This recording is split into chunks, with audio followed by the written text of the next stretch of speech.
रूस में 600 साल पहले का आतिश फिशा फट पड़ा। क्या ये क़यामत की दस्तक है?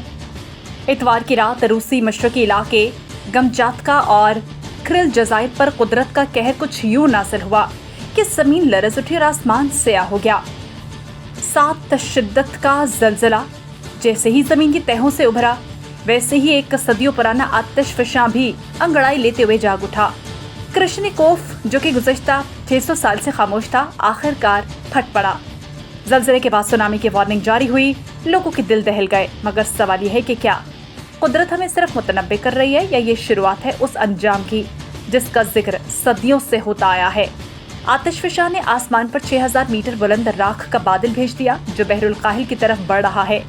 खुशकिस्मती से इस राख के रास्ते में कोई इंसानी आबादी नहीं, मगर फितरत के ये चीख, ये धमाका क्या हमें किसी बड़े सानहे का इशारा नहीं दे रहा?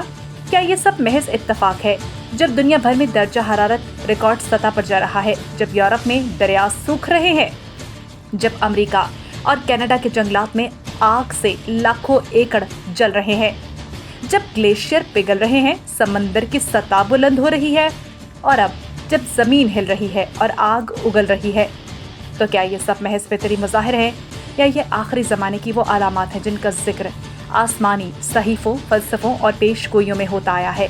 क्या हम ज़मीन के आखिरी बाप के गवाह बनने जा रहे हैं या ये सिर्फ एक और धमाका है जिसे हम मामूल बनाकर भूल जाएंगे? कुदरत की ये गरज, इसका लरसना और उबलना, ये महज ज़मीन की बेचैनी है या इंसान के खुद गर्ज तरक्की का इंतकाम? जो चीज़ यकीनी है वो ये कि दुनिया बदल रही है और शायद बहुत जल्द नाकाबिल वापसी हद तक।